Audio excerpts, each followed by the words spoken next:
ओम नमो भगवते परमहंसास्वादिचरणकमलचिन्मकरन्दाय भक्तजनमानसनिवासाय श्रीरामचन्द्राय श्रीहनुमते नमः।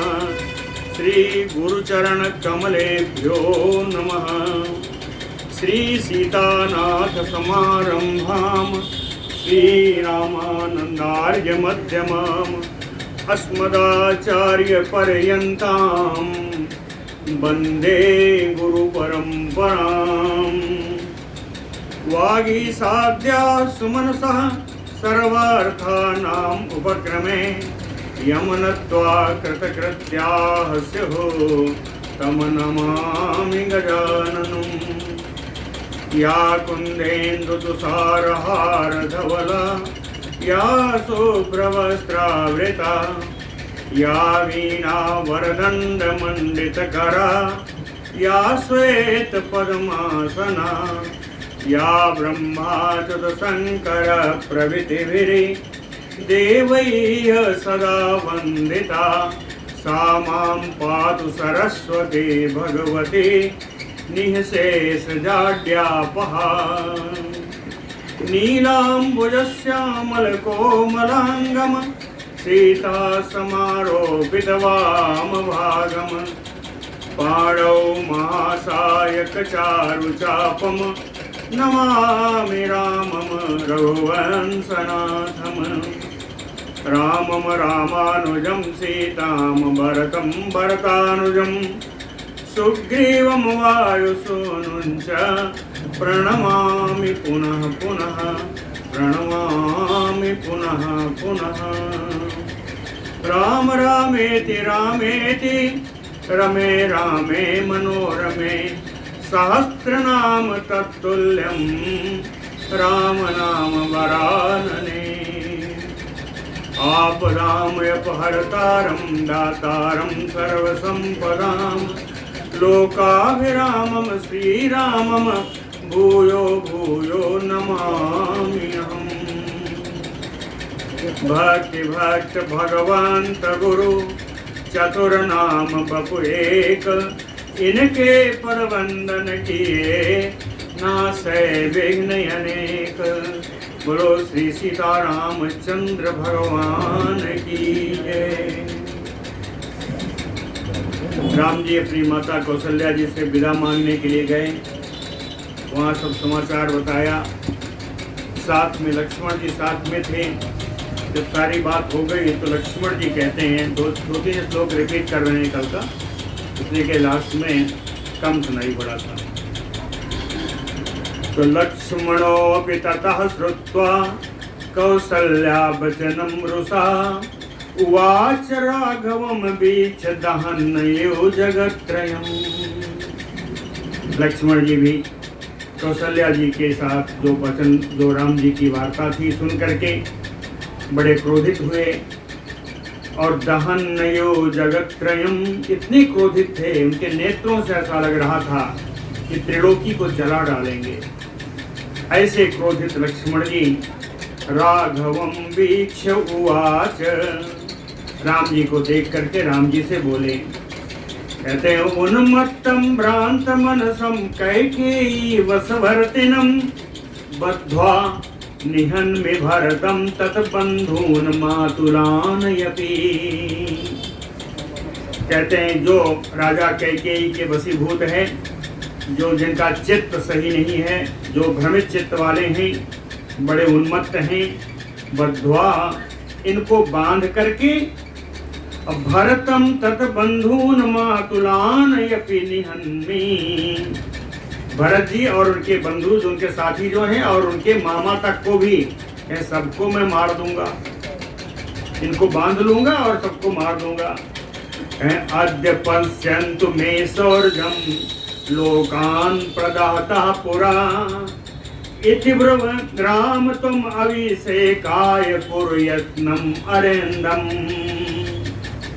कहते हैं पुरा लोकान् प्रदातः, पूर्व काल में प्रलय काल में जिस प्रकार कालाग्नि ने त्रिलोकी को जला के भस्म कर दिया, उसी प्रकार मे सौर्जम अद्य पश्यन्तु। मेरा पुरुषार्थ आज आप सब लोग देखें कि मैं आज क्या करता हूँ। कहते हैं राम जी आप तो एक काम करना। आप क्या करना? कहें अरिंदम राम, शत्रु दमन करने में समर्थ है राम जी, तुम आप अभिषेकाय यत्नम कुरु। आप अपना प्रयत्न करके अपना अभिषेक कराते रहिए, बाकी जो आएगा बाहर वो मैं देख लूंगा, है ना। आप अपना अभिषेक पर ध्यान लगाइए। कैसे कैसे देखूंगा? कहे धनुष्पाणि अहम तत्र निहन्याम विघ्नकारिणः। कहे हाथ में धनुष बाण लेकर के मैं वहां पर खड़ा रहूंगा, जितने आपके अभिषेक में विघ्न करने वाले लोग आएंगे सबको मार दूंगा। निहन्ने ते विघ्न निहन्याम विघ्नकारिणः इति ब्रुवंतम सौमित्रिम। बड़ी सुंदर बात, बड़ा सुंदर लाइन। इति ब्रुवंतम सौमित्रिम आलिंग्य रघुनंदनः। ऐसे बोलते हुए सुमित्रा कुमार से लक्ष्मण जी को, रघुकुल को आनंद प्रदान करने वाले रघुनंदन राम जी ने आलिंगन अपने हृदय से लगा लिया। हृदय से लगा करके कहा कि सूरो वसि रघु शार्दूल मम अत्यंत हिते रतः। कहते हैं रघुवंशियों में सिंह के समान लक्ष्मण तुम बड़े सूरवीर हो। सूरो वसि रघु शार्दूल। दूसरा मम अत्यंत हिते रतः, मेरा चरम हित देखने वाले हो, मेरे परम हितैषी हो। जानामि सर्वं ते सत्यम। कहते हैं जो तुम कह रहे हो वो सब मैं जानता हूं, वो सब सत्य है। जानामि सर्वं ते सत्यम, सब ठीक है। कहे एक बात गड़बड़ है। क्या गड़बड़ है? कहे किंतु तत्समयो नाही। लेकिन ऐसा करने का समय अभी नहीं आया। किसी को मारने का करने का जबरदस्ती अभिषेक कराने का समय अभी नहीं आया। कहे तत्समयो नाही। कहते हैं इसके बाद बड़ा सुंदर उपदेश दिया राम जी ने लक्ष्मण जी को। लक्ष्मण जी तो भगवान के ही अंश हैं, तो लक्ष्मण जी को क्या हम लोगों को उपदेश दिया, संसारी लोगों को उपदेश बड़ा सुंदर उपदेश है। कहते हैं भो यत इदं दृश्यते सर्वं, यत इदं दृश्यते सर्वं राज्य देहादिकं च यत् यदि सत्यं भवेत् तत्र आयासः सफलश्चते। कहते हैं यत इदं दृश्यते, जो कुछ दिखाई पड़ रहा है, सर्वम जो सब कुछ दिखाई पड़ रहा है, क्या? राज्यम देहादिकम, ये अयोध्या का राज्य, ये तुम्हारा हमारा शरीर, ये सब जो दिखाई पड़ रहा है, यदि सत्यम भवेत, यदि यह सत्य होता, यदि यह नित्य होता, क्या शरीर नाशवान नहीं है? क्या राज्य का लोप नहीं होगा? ये नित्य रहने वाला तो नहीं है। यदि सत्यम भवेत, यदि यह सत्य होता, तत् आयासः ते सफलः, तो तुम्हारा किया गया इतना परिश्रम, इस प्रकार का जो आप बात कर रहे हो, वो सफल होता है। कि चलो एक बार कर लिया, यावत जीवन फुर्सत हो गई, तो यावत जीवन तो फुर्सत होगी, लेकिन जीवन कितना है? जीवन ही अनित्य है, जीवन ही सत्य नहीं है, तो राज्य को लेके क्या करें? यदि सत्यम भवेत तत्र आयासः सफलश्चते। भोगा, कहें भोग ऐश्वर्य की वस्तुएं क्या हैं? भोगा मेघ वितानस्थ विद्युत लेखायो चंचलः।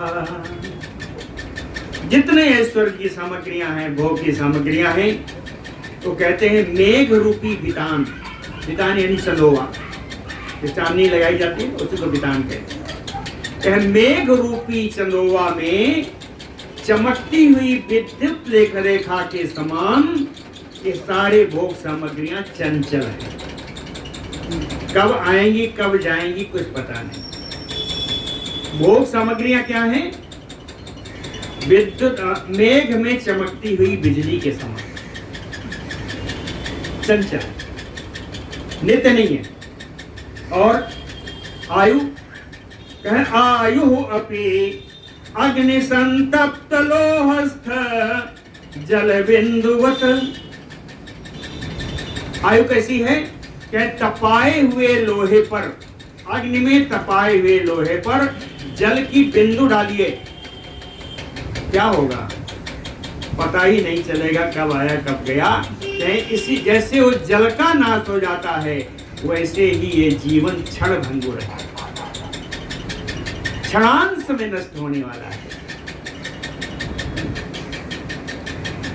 आयु अपि अग्नि संतप्त लोहस्थ जल बिंदुवत। एक और उदाहरण दिया, बड़ा सुंदर उदाहरण, आप लोगों को देखा भी होगा, मैंने तो देखा है, गांव में अक्सर दिखाई पड़ जाता है। कहे यथा ब्याल गलस्थो अपि भेको दंसान अपेक्षते तथा कालाहीनाग्रस्तो लोको भोगान अशाश्वतान। यथा ब्याल गलस्थो अपि भेको, भेक माने मेढक, ब्याल माने सर्प। सर्प के गले में पकड़ा हुआ मेढक, सर्प ने अपने मुख में जबड़े में जिस मेढक को दबा लिया है, और वह मेढक फिर भी उसके सामने अगर कोई पतंगा उड़ता है तो उसकी अपेक्षा करता है। स्वयं का जीवन जाने वाला है, लेकिन प्रवृत्ति कि सामने उड़ते हुए मच्छर को ग्रास कर लेने की अपेक्षा करता है।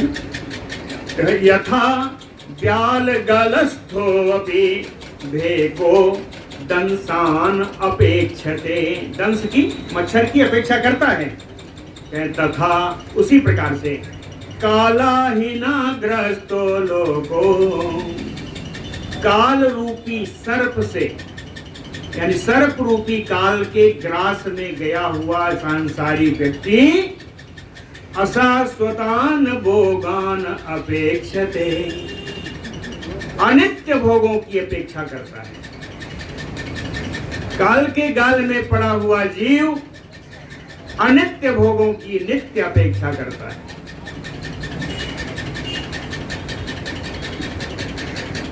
क्या इतने नहीं, इन भोगों के लिए बड़ा बड़ा कर्म करता है। करोति दुःखेन हि कर्म तंत्रम, करोतु दुःखेन हि कर्म तंत्रम, शरीर भोगार्थम अहर्निशं नरः, नरः शरीर भोगार्थम। प्राणी अपने शरीर का भोग से तृप्त करने के लिए अहर्निश, रात दिन दुखेन कर्म तंत्रम करोति, अनेकानेक कष्ट उठा करके भी अनेकानेक कार्य करता रहता है कि कार्य से मुझे भोग सामग्रियां, ऐश्वर्य की सामग्रियां प्राप्त हो जाएंगी। भोग में केवल भोजन ही नहीं है, आपका मकान, गाड़ी, ये सब भी भोग में ही है। तो कहते हैं नरः शरीर भोगार्थम, शरीर के लिए, शरीर को पुष्ट करने के लिए, भोग संबंधी, ऐश्वर्य संबंधी वस्तुओं के लिए अहर्निशं दुखेन कर्म तंत्रम करोति, रात दिन कष्ट उठा करके भी अनेकानेक कार्य करता है। देहा तो भिन्नः पुरुषात् समीक्षते यः, लेकिन जो व्यक्ति शरीर को आत्मा से भिन्न समझने लगे, जिसको इसका ज्ञान हो जाए कि पुरुषात् देहः भिन्नः, पुरुषात् आत्मया, आत्मा से जो व्यक्ति शरीर को भिन्न समझ लेता है, को पुरुषेण भोगः अत्र भुज्यते, ऐसा कौन सा वो पुरुष होगा जिसे आत्मा का ज्ञान हो गया हो, वो भोग के पीछे दौड़ेगा।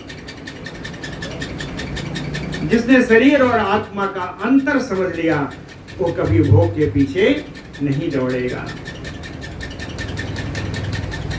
और बढ़िया बात बताते हैं, कहते हैं पितृमातृ सुत भातृदार बांधवादि संगमः प्रपायाम योजन्तूनां नद्याम काष्ठौ भवत चंचलः। कहते हैं यहाँ इस लोक में आकर के बहुत सारे संबंध बना लेते हैं। कोई पिता है, कोई माता है, कोई पुत्र है, कोई भाई है, कोई स्त्री है, कोई बंधुजन है। पितृमातृ सुत भ्रातृदार बंधु आदि संगम, इन सब का संगम इस मतलब मिलना इस लोक में आकर के होता है। तो ये संबंध कैसे हैं? प्रपायाम योजन्तूनाम, जैसे एक प्याऊ बना है, पौसला, जैसे एक पौसला है, पौसला पर चलते हुए राहगीर आते हैं, पीते हैं, एक दूसरे से मिलते हैं, बिछुड़ जाते हैं। कहीं ये संबंध भी ऐसा ही है। ये संसार एक पौसला है, उस पौसला पर प्याऊ है, पीने का जहाँ पानी रहता है। कहीं वहाँ आए, मिले एक दूसरे से और चल दिए। वैसा ही पिता माता भाई पत्नी बंधु आदि सभी इस संसार में आते हैं, एक दूसरे से मिलते हैं और एक दूसरे को छोड़कर चले जाते हैं। एक और उदाहरण दिया, नद्याम काष्ठौ भवत चलः, नदी में जब प्रवाह आता है तो बहुत सारी छोटी छोटी बड़ी बड़ी लकड़ियां चलती हैं और बहती बहती कौन कहाँ जाती हैं, जहाँ कहीं किनारा होता है वो सारी लकड़ियां एक दूसरे से मिल जाती हैं। चलती हुई लकड़ियां जैसे एक दूसरे से मिल जाती हैं, उसी प्रकार इस संसार में आकर के विभिन्न संबंध के जरिए यहाँ एक आदमी से एक से दूसरे मिल जाते हैं। छायायु लक्ष्मी चपला प्रतीता तारुण्यम अम्बूर्मिवद अध्रुवं च स्वप्नोपमं स्त्रे सुखम आयुः अल्पम तथापि जंतो अभिमानये सह। कहते हैं लक्ष्मी क्या है? निस्संदेह प्रतीता, निस्संदेह लक्ष्मी छाया के समान चपल है, छाया के समान इधर उधर चलने वाली है, चंचला है लक्ष्मी। तारुण्यम अम्ब ऊर्मिवत अध्रुवम, तारुण्यम युवावस्था, लोगों की युवावस्था कहते हैं जल में उठने वाली तरंगों की भांति अनित्य है, अनिश्चित है। स्वप्नोपमं स्त्री सुखम, स्त्री जनित सुख ये स्वप्न के समान है। आयु अल्पम, यहाँ आए हुए जितने लोग हैं उन सब की आयु तो पहले निर्धारित है, अल्प आयु ही कही जाती है। यह आयु अल्प छोटी आयु वाला है। तथापि फिर भी इस लोक में आकर के जंतो अभिमान ऐसा, प्राणियों में इतना अभिमान, छोटी छोटी चीजों के लिए मारपीट हो रही है, जब जानते हैं सब खत्म होने वाला है, सब समाप्त तो होने वाला है। आयु भी अल्प है। स्त्री सुख क्या है? क्षणिक है, स्वप्न के समान बताया। लक्ष्मी चंचला है, आज है कल नहीं रहे। युवावस्था आई कब गई पता चलता है। हम उर्मी जल की लहरों की तरह, फिर भी अभिमान, प्राणियों का अभिमान उनको खाए जाता है। संस्कृति स्वप्न सदृशी सदा रोगादि संकुला, गंधर्व नगर प्रख्या मूढ़ः ताम अनुवर्तते। संस्कृति, ये जो संसार है कैसे है? सदा रोगादि संकुला, रोग आदि महान कष्टों का एक संग्रह है ये संसार। रोग आदि और भी चीजें हैं, किसी का कुछ चोरी हो जाना, कुछ हो जाना, रोग आदि महान संकटों का संग्रह है ये संसार। गंधर्व नगर प्रख्यान स्वप्न सदृशी, गंधर्व नगर के समान ये स्वप्न के समान है। गंधर्व नगर की तरह जहां आया देखा फिर गायब, स्वप्न के समान है ये संसार। लेकिन मूढ़ः ताम अनुवर्तते, जो मूढ़ व्यक्ति हैं जिन्हें संसार को समझा नहीं, वो इसी संसार का, इन्हीं संसार के इन्हीं आसक्ति युक्त क्रियाकलापों का अनुवर्तन करता है, अनुकरण करता रहता है, उसी में आसक्त रहता है। कहते हैं आयु का क्या है? आयुष्यम क्षीयते यस्मात् आदित्यस्य गतागतैः, आदित्यस्य गतागतैः, भगवान सूर्य के उदय होने और अस्त होने से प्राणियों की आयु क्षीण होती रहती है, प्रतिदिन क्षीण होती है। दिन कैसे बना? भगवान के उदय होने से, अस्त होने से। तो कहते हैं आदित्यस्य गतागतैः आयुष्यम क्षीयते, भगवान सूर्य के उदय होने से, अस्त होने से आयु का क्षय होता रहता है। इतने नहीं, कहते हैं दृष्ट्वा अन्येषां जरा मृत्यु कथंचित् नैव बुध्यते। जीवन में कितनी बार ऐसा होता है, अपने पड़ोसियों के, अपने समाज के लोगों को वृद्धावस्था से जूझते हुए देखते हैं। वृद्धावस्था छोड़ दीजिए, कितने लोगों की मृत्यु हम देखते हैं। अन्येषां जरा मृत्यु दृष्ट्वा, दूसरे प्राणियों का बुढ़ापा, दूसरे प्राणियों की मृत्यु देख करके भी कथंचित् नैव बुध्यते, किसी भी प्रकार हम उसको समझ नहीं पाते कि जो आज इसकी है कल वो मेरी भी होगी।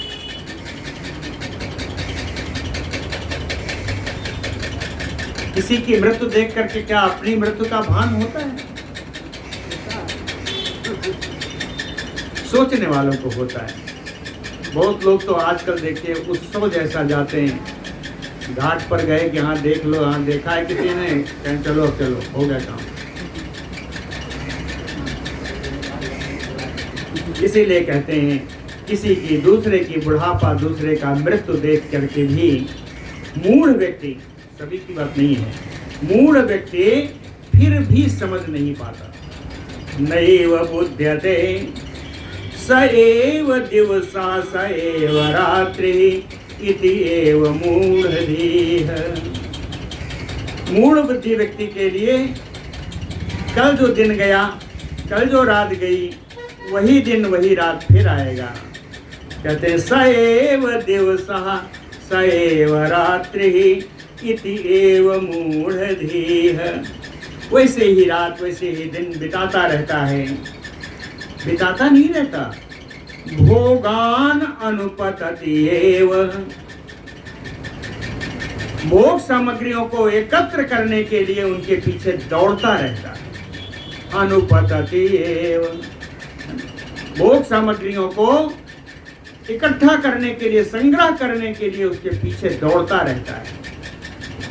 जबकि इस मूढ़ को ये नहीं पता कि काल बेगम न पश्यति, उतनी ही वेग से काल भी तुम्हारे पीछे दौड़ रहा है, उस काल के वेग को ये नहीं देखता। अपने वेग का भान है, काल के वेग का भान नहीं है। काल वेगम न पश्यति प्रतिक्षणम क्षरति एतत आयुः, प्रतिक्षणम क्षरति एतत आयुः।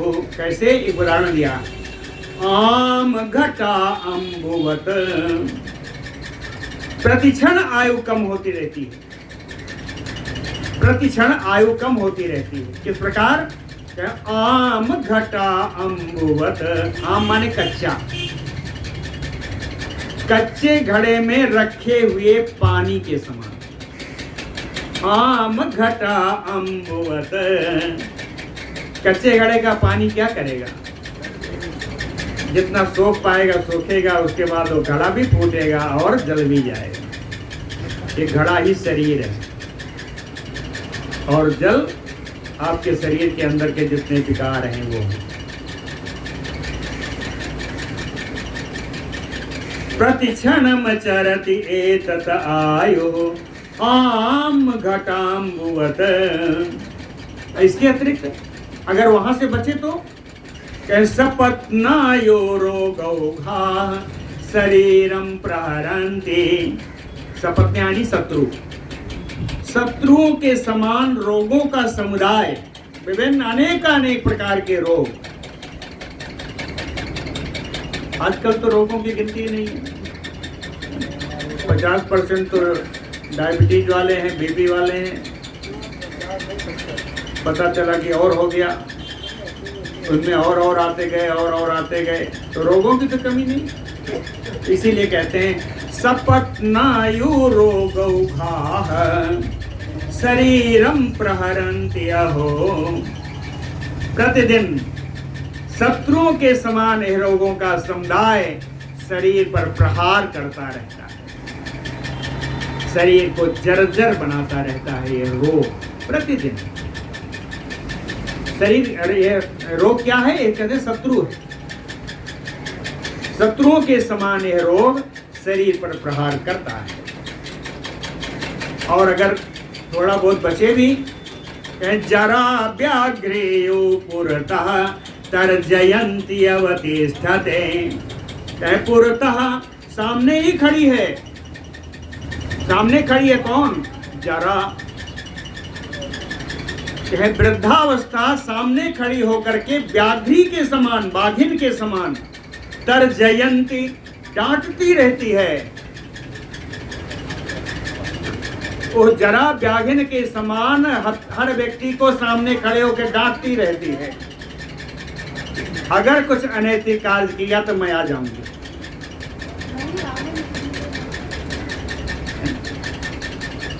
भगवान का जो भेषज है, दवा है, वो अगर न लिया तो वो तो आ ही जाएगी ना। संसारामय भेषजम, इसके लिए कौन है? सुख करम जानकी जीवनम। जानकी जी के जीवन, उन्हीं का राम नाम, उन्हीं का संकीर्तन संसार रूपी रोग का वो दवा है। संसारामय भेषजम, ये शायद किष्किंधा कांड में है कहीं, रामचरितमानस के। जरा व्याघ्रेयो पुरतः तर्जयन्ति अवतिष्ठते। अवतिष्ठते लिखा है। अवतिष्ठते का मतलब को वृद्धावस्था बाघिन के समान डांटती हुई खड़ी रहती है। वो दूर नहीं जाती, वो खड़ी रहती है। मृत्यु सहैव याति एष, और जरा के पीछे मृत्यु भी आ रही है। कहे मृत्यु सहैव याति एष। मृत्यु क्या कर रही है? कहे इस जरा को तो पहले जाने दो। जरा आती है, उसके बाद मृत्यु पीछे है। मृत्यु क्या कर रही है? कहे समयम प्रतीक्षते, उस समय की प्रतीक्षा कर रही है। पीछे मृत्यु खड़ी है, जरा व्याघ्र के समान डांट रही है। और अगर असावधानी की तो जरा ने घेरा, जरा ने घेरा तो पीछे से मृत्यु खड़ी है, वो तो प्रतीक्षा कर रही है। मृत्यु सहैव याति एष क्या समयम संप्रतीक्षते। इस प्रकार देहे अहम भावम आपन्नो राजा अहम लोक विश्रुतः इति अस्मिन् मनुते जन्तु कृमि बिड भस्म संगीते। जरा अरे नहीं, दे अहम भाव आपन्नो, अहम भाव से युक्त, अहम भाव से युक्त यह शरीर, दे शरीर, शरीर की अंत कहाँ होना है? या तो ऐसे पड़े पड़े सड़ जाएगा, या मिट्टी में गाड़ दिया जाएगा, या श्मशान में जला दिया जाएगा, यही होगा ना। तीन के अलावा और गति तो नहीं। तो कहे जड़े कड़े पड़े अगर सड़ेगा तो वो क्या बनेगा? कृमि, कीड़ा बन जाएगा। कीड़े पड़े कीड़ा हो जाएगा पूरा। गाड़ दिया तो बिड, बिस्टा बन जाएगा, और जला दिया तो भस्म। तो कहते हैं कृमि बिड भस्म संगीते देहे, जिसकी अंततोगत्वा जिसका परिणाम यह है, या तो कृमि होगा, या बिड होगा, या भस्म होगा। ऐसी संज्ञा धारण करने वाले शरीर में अहम भाव रखने वाले, अहंकार का भाव रखने वाले ये कहते हैं जंतु, प्राणी ये कहता है कि अहम लोक विश्रुतः राजा इति मनुते, कि मैं लोक प्रसिद्ध राजा हूं, ऐसा अपने को मानता है। कौन? अहम भाव रखने वाला। अहम भाव, शरीर में अहम भाव रखने वाला प्राणी। शरीर की दुर्गति आपको बता दिया, शरीर की तीन ही गति है, कृमि होगा, या बिड होगा, या भस्म होगा। ऐसे शरीर में भी अभिमान रखने वाले ऐसे लोग कहते हैं कि मैं ही लोक प्रसिद्ध राजा हूं। कहते ही नहीं है, इति मनुते, ऐसा मानते हैं, ऐसा मानते हैं कि मैं ही लोक प्रसिद्ध राजा हूं। त्वक अस्थि मांस बिड़ मूत्र रेतो रक्तादि संयुता विकारी परिणामी च देह आत्मा कथम बद। भगवान कहते हैं लक्ष्मण, त्वचा है, हड्डी है, मांस है ना, विष्ठा है, मूत्र है, बीज है, रक्त, इन सब को मिला करके जो विकारी परिणामी जो शरीर बना है, उस शरीर को कथम आत्मा पद, उस शरीर को किस प्रकार से आत्मा कह सकते हैं? शरीर तो इतने विकारों से भरा है, आत्मा क्या है? आत्मा तो शुद्ध है। तो इस विकारी शरीर को आत्मा की संज्ञा कैसे दी जा सकती है? कथम आत्मा बद, इसको आत्मा कैसे बोल सकते हैं? कहा ना लक्ष्मण जी ने कि अभी मैं जला दूंगा, राख कर दूंगा।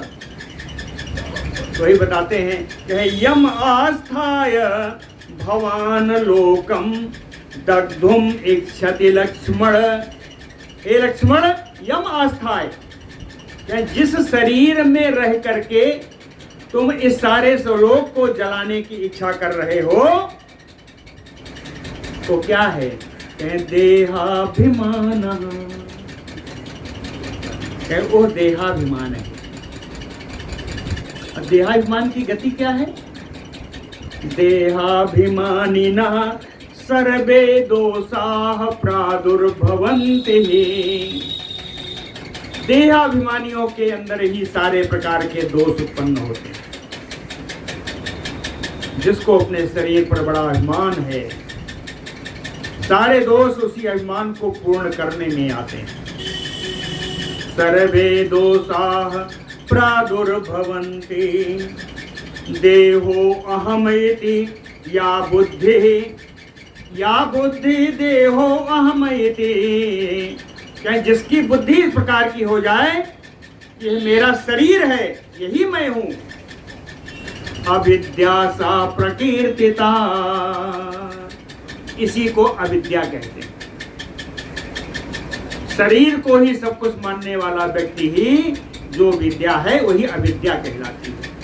इसके अतिरिक्त विपरीत न अहम देहा चित आत्मा इति बुद्धि,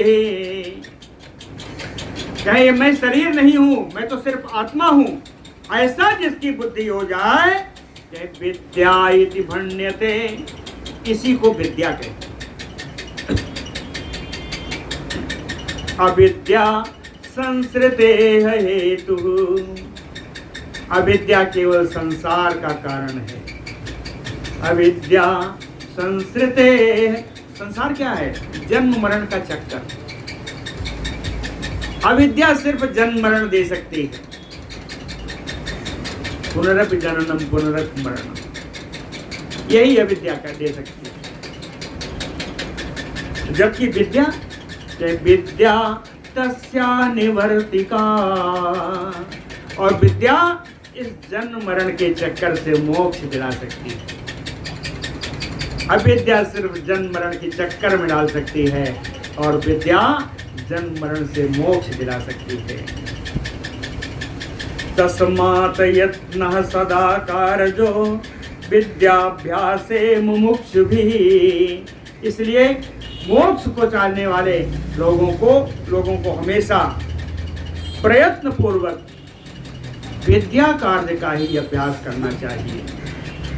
काम क्रोधादयः तत्र शत्रवः शत्रुसूदन, कहते हैं शत्रुओं का नाश करने वाले लक्ष्मण जी, जब विद्या का कार्य होना शुरू होता है तो कहते हैं काम और क्रोध आदि ही इसके शत्रु हैं। जो हमें पुण्य कार्य करने के बाधक हैं वो काम क्रोध आदि, काम क्रोध आदि ही इसके शत्रु हैं, ऐसा राम जी ने कहा। कहें उनमें भी सबसे बड़ा शत्रु कौन है? जिसको शास्त्र में शत्रु की ही संज्ञा दी, वो है क्रोध। तत्रापि, इन सब में भी जितने दोष हैं इन सब में, तत्रापि क्रोध एव अलम मोक्ष विघ्नाय सर्वदा, मुक्ति में विघ्न डालने के लिए केवल क्रोध ही पर्याप्त है। क्रोध एव अलम, अकेले क्रोध ही पर्याप्त है। सारे आपकी तपस्या को नष्ट करने के लिए क्रोध अकेला दोष ही काफी है। येन आविष्टः, येन आविष्टः, येन यानी क्रोधेन आविष्टः, कहते हैं लक्ष्मण, क्रोध में, आप क्रोध के आवेश में भर करके पुमान जंतु पुरुष क्या करता है? पितृभाति सुहित सखीन हन्ते, क्रोध के आवेश में हा करके ये संसारी पुरुष अपने पिता, अपने भाई, अपने मित्र का वध कर देता है, को मार देता है। क्रोध मूलो मनस्तापः क्रोध संसार बंधनम धर्म क्षयकरः क्रोधः तस्मात् लक्ष्मण क्रोधम परित्यज। मनः तापः मूल क्रोधः, मन के संताप का मूल क्रोध है। मन अगर दुखी है तो कभी विचार करके देखिए, उसके पीछे कहीं न कहीं क्रोध है। मन के संताप का मूल क्रोध है। क्रोधः संसार बंधनम, क्रोध ही संसार में बंधन का कारण है। धर्म क्षयकरः क्रोधः, क्रोध ही धर्म को नष्ट करने वाला है। इसलिए हे लक्ष्मण क्रोधम परित्यज, आप अपने क्रोध का त्याग कर दीजिए। क्रोध एष महान शत्रु, कहते हैं जीवन का महान शत्रु ये क्रोध है। क्रोधेश महान शत्रु तृष्णा बैतरणी नदी।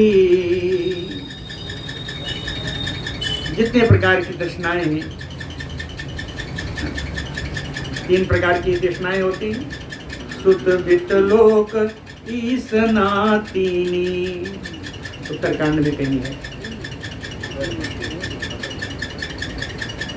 कहते हैं तृष्णा क्या है? वो बैतरणी नदी के समान है। संतोषो नंदन बनम, संतोष आ जाए तो वो तो देवताओं का उद्यान नंदन बन है। संतोषो नंदन बनम, असंतोष आ गया तो चाहे पीछे शांति तो आ ही जाएगी। शांति वचा काम दुख, शांति ही कामधेनु है। शांत भाव से किसी समस्या का निपटारा करिए, कामधेनु के समान वो कोई न कोई फल देने वाली है ना। सुंदर श्लोक है। क्रोधेश महान शत्रु तृष्णा बैतरणी नदी, संतोषो नंदन बनम शांति वही काम दुख। तस्मात्, इस कारण से हे लक्ष्मण, शांतिम भजस्व, इस प्रकार शांति का अपना रास्ता लीजिए। और शत्रु एवं ते न भवेत, शत्रु कहा है ना, क्रोध नहीं कहा। कहीं इस प्रकार का क्रोध तुम्हें नहीं होना चाहिए। शत्रु क्रोध, कहीं इस प्रकार का क्रोध तुमको नहीं होना चाहिए। देह इंद्रिय मन प्राण बुद्धि देव विलक्षण आत्मा, कहते शरीर इंद्रिय मन प्राण बुद्धि आदि से विलक्षण है ये आत्मा, इनसे पृथक है ये आत्मा। आत्मा कैसी है? कह शुद्धा स्वयं ज्योति अविकारी निराकृति। आत्मा शुद्ध है, आत्मा स्वयं प्रकाश है, आत्मा अविकारी है, आत्मा निराकार है। आत्मा शुद्धा स्वयं ज्योति अभिकारी निराकृति। यावत देह इंद्रिय प्राणैः भिन्नः त्वम आत्मनो न विदुः। जब तक शरीर और इंद्रियों से भिन्न इस आत्मा को आप नहीं जानोगे, तब तक संसार दुःखौघैः पीड्यन्ते मृत्यु संयुता। मृत्यु संयुता, तब तक मृत्यु के पास में बंद करके संसारिक दुखों से पीड़ा पाते रहोगे, जब तक देह और आत्मा का अंतर नहीं करोगे। तब तक के सांसारिक मृत्यु पास में बंधे हुए सांसारिक पीड़ाओं का, सांसारिक दुखों का पीड़ा पाते ही रहोगे। तस्मात् तुम सर्वदा भिन्नम आत्मानं हृदि भावये। इसलिए आपको हमेशा ही, सर्वदा, हमेशा बुद्धि आदि के द्वारा, बुद्धि हृदय आदि से आत्मा को भिन्न मानना चाहिए। कहीं इसका मतलब ये नहीं होता कि जो संसार में आए हैं तो हमें कुछ तो करना पड़ेगा ना, काम तो करना पड़ेगा जो आएगा सामने। बड़ा सुंदर निराकरण दिया, तो मैंने आज पढ़ा, किसी शास्त्र में मिलता नहीं था, बड़ा बढ़िया लिखा। देखिए, कहें बुद्ध्यादिभ्यो बहिः, जो आपके संसार में आपके आसपास का जो बाह्य वातावरण है, कहें सर्वम अनुवर्तस्व। जो कार्य आपके सामने आता है उस कार्य का अनुवर्तन करिए, वो कार्य करिए। उसका करना आवश्यक क्यों है? अखिलम सुखम वा दुखम एव प्रारब्ध भुंजन।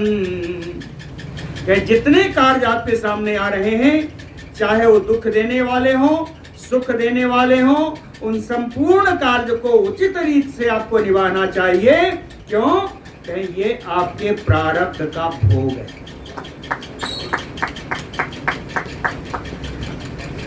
ये दुखपूर्ण सुखपूर्ण कार्य करने में आपको दुखी नहीं होना चाहिए। माँ खिदः, खेद मत करिए। ये कार्य जो बाह्य अवतरण में आपके सामने आ रहे हैं, इनको पूर्ण करिए, क्योंकि ये आपके प्रारब्ध की भोग। श्लोक फिर से एक बार सुन लीजिए, बहुत सुंदर श्लोक है। क्या बुद्ध्यादिभ्यो बहिः सर्वम अनुवर्तस्व माखिदः। क्यों? क्या भुंजन प्रारब्धम अखिलम सुखम वा दुखम एव वा। प्रवाह पतितं कारजं कुर्वन्नपि न लिप्यसे बाह्ये सर्वत्र कर्तृत्वं आवहन्नयपि राघव। कहते हैं लेकिन इन बाह्य वातावरण के अनुसार कार्य करने में भी एक सावधानी रखनी होगी, एक सावधानी रखनी होगी। कहते हैं बाह्ये सर्वत्र कर्तृत्वम, बाहरी वातावरण के अनुसार सारा कार्य का कर्तृत्व निभाते हुए भी प्रवाह पतितम कार्यम, प्रवाह यही प्रारब्ध है, ये प्रारब्ध में पड़े हुए जितने कार्य हैं उनको कार्य कुर्वन्नपि, करते हुए भी न लिप्यसे, उन कार्यों में उन कर्मों में आप लिप्त मत हो। लिप्त होने का अर्थ है कोई सुखपूर्ण प्रारब्ध है अगर तो कहेंगे ये तो बड़ा अच्छा है, इसको और करिए और करिए। नहीं, उतना ही करिए जितना वातावरण में आया है। हाँ, प्रारब्ध में बार बार करते रहेंगे तो प्रारब्ध नहीं होगा, वो आपकी लिप्सा बढ़ जाएगी। न लिप्यते, उन कार्यों में लिप्त न होइए, करिए कार्य। अंतः शुद्ध स्वभावः त्वं न लिप्यसे कर्म भी। कहते हैं लक्ष्मण मैं तुझे जानता हूं, तू बड़ा ही शुद्ध है, तेरा स्वभाव बड़ा अच्छा है। मैं जानता हूं कि कर्म भी न चले प्यसे, कर्मों के द्वारा तेरी लिप्तता कभी होगी नहीं, तू कर्मों में कभी लिप्त होगा नहीं लक्ष्मण। एतत् मया उदितं कृष्णं हृदि भावै सर्वदा। इसलिए जो मैंने आज तुमको बताया है, उपदेश दिया है, इसको हमेशा जीवन में, इसका हृदय में फिर से इसका पालन करना। पालन करोगे तो संसार दुख अखिलैः बाध्य से ना कदाचन। इस सांसारिक जितने संपूर्ण दुख जितने संसार में आने वाले हैं, ये कभी भी आपको पीड़ा नहीं पहुंचाएंगे। जिस तरह मैंने उपदेश दिया है उसी तरह से काम करके रहोगे लक्ष्मण, तो संसार में कभी ये सांसारिक दुख आपको पीड़ा नहीं पहुंचाएंगे। तो और वहीं पर माता कौशल्या भी बैठी हैं, तो इतना उपदेश लक्ष्मण जी को ही नहीं दिया, माता जी से भी कहा तुम अपि अम्ब मया आदिष्टम हृदि भावै नित्यदा। कहे माता जी मैंने जितना उपदेश अभी लक्ष्मण को दिया है, इन्हीं उपदेशों का आप भी पालन करिए, आप भी यहाँ पर नित्य अपने हृदय में इसको स्थान दीजिए और अब मुझे जाने दीजिए। राम जी कहते हैं, माता जी से कहते हैं कौशल्या जी से, अब मुझे जाने दीजिए। समागमं प्रतीक्षस्व न दुःखैस्पीड्यसे चिरम्। कहते हैं आप पुनर्मिलन की प्रतीक्षा करिए कि 14 वर्ष बाद हम फिर से मिलेंगे, है ना। न चिरम दुःखैः न पीड्यसे, कहें दुख आपको अधिक समय तक पीड़ा नहीं पहुंचा सकता। 14 वर्ष की ही तो बात है। न सदा एकत्र संवासः कर्म मार्गानुवर्तिनाम।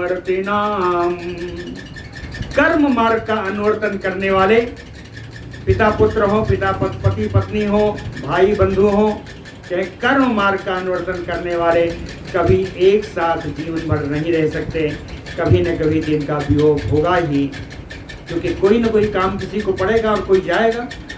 तो कर्म मार्ग का अनुवर्तन करने वाले कभी सदा एक साथ नहीं रह सकते, इनको अलग तो होना है। तो आज कर्म मार्ग के अनुसार ही मैं भी माता जी आपसे अलग हो रहा हूँ। यथा प्रवाह पतित प्लवानाम सरिताम, तथा जिस प्रकार नदी के प्रवाह में बहती हुई नावें वो कभी एक दूसरे से मिलती नहीं हैं, चलती चली जाती हैं, कहाँ जाती हैं किसी को कुछ पता नहीं। और इसी प्रकार मैं भी मन में जा रहा हूँ। चतुर्दश समा संख्या क्षणार्धम यो जायते। राम जी कहते हैं माता जी इस प्रकार आप अगर याद प्रयत्न करती रहेंगी तो 14 वर्ष का समय आधे क्षण के समान बीत जाएगा। चतुर्दश समा संख्या क्षणार्धम यो जायते अनुमन्यस्व मामयम्ब दुखम संत्यज्य दूरतः। हे माता जी मुझे अब अनुमति दीजिए। अनुमन्यस्व माम अम्ब, हे माँ मुझे आज्ञा दीजिए। दुखम संत्यज्य दूरतः, वियोग का जो दुख है उसको दूर दूर तक त्याग दीजिए। क्यों? एवं चेत सुख संवासो भवेष्यति बने मम। हे मामा यदि तुम प्रसन्न रहोगी तो मेरा वनवास में रहना भी सुखपूर्ण हो जाएगा। अगर यहाँ दुखी रहोगी तो मैं भी दुखी होता रहूँगा। इसलिए एवं चेत सुख संवासो भवेष्यति बने मम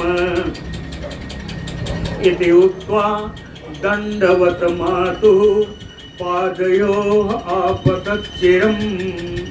इस प्रकार माता जी से कह करके साष्टांग दंडवत किया माता के चरणों में।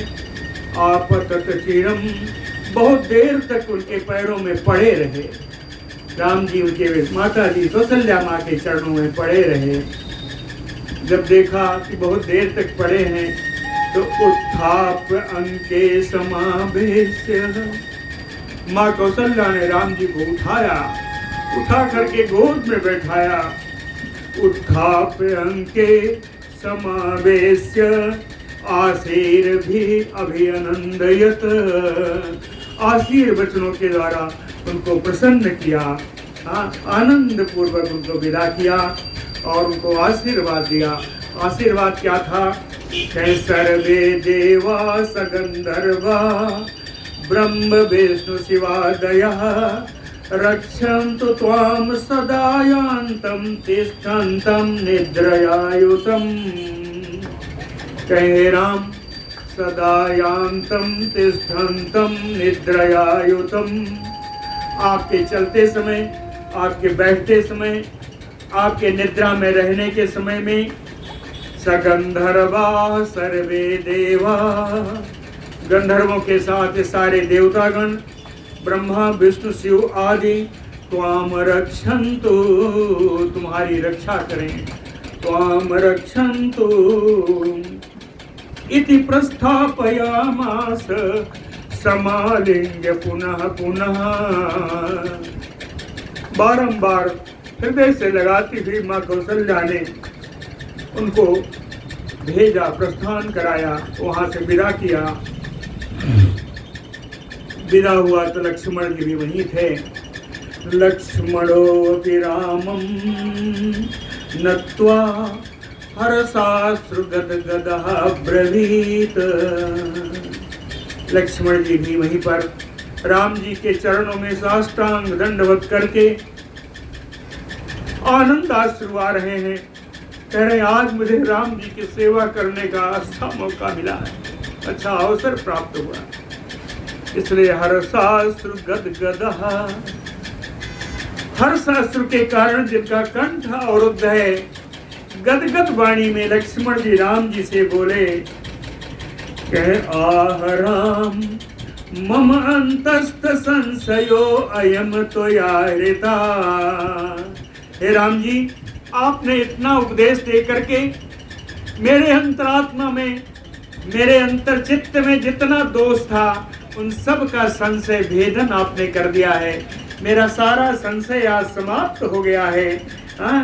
यास्यामि पृष्ठतो राम, यास्यामि पृष्ठतो राम सेवाम करतुम तत आदिश। हे राम जी मैं भी आपके पीछे पीछे चलूंगा, सेवा करने का आदेश दे दीजिए। सेवा कर तुम तत आदिश आपके पीछे चलूंगा, आपकी सेवा करूंगा, आप मुझे अपने साथ चलने का आदेश दीजिए। अनुग्रहेणे सुमाम राम, हे राम आप मुझ पर कृपा कर दीजिए, मुझको अनुग्रहित कर लीजिए। नोचेत, कहते हैं यदि आपने अनुग्रह नहीं किया, यदि आपने मुझे आज्ञा नहीं प्रदान की साथ जाने की, नोचेत प्राणान त्यजामि अहम, मैं अपने प्राणों का त्याग कर दूंगा। तथा इति राघवो अपि आह लक्ष्मणं याहि माचिरम्, इतने पर राम जी ने भी लक्ष्मण से कहा, हे लक्ष्मण माचिरम आयाहि, कहते हैं विलंब मत करो, जल्दी चलो। लक्ष्मण जी को राम जी ने यहाँ पर आज्ञा प्रदान कर दी। लक्ष्मण जी भी साथ जाने को तैयार हो गए। समय हो गया, चलिए अब आगे कल से का होगा। ये लक्ष्मण जी का हो गया, कौशल्या जी का हो गया। अब सीता जी के पास कल हम लोग चलेंगे, जनक नंदिनी के पास। बोलो भक्त वत्सल भगवान की।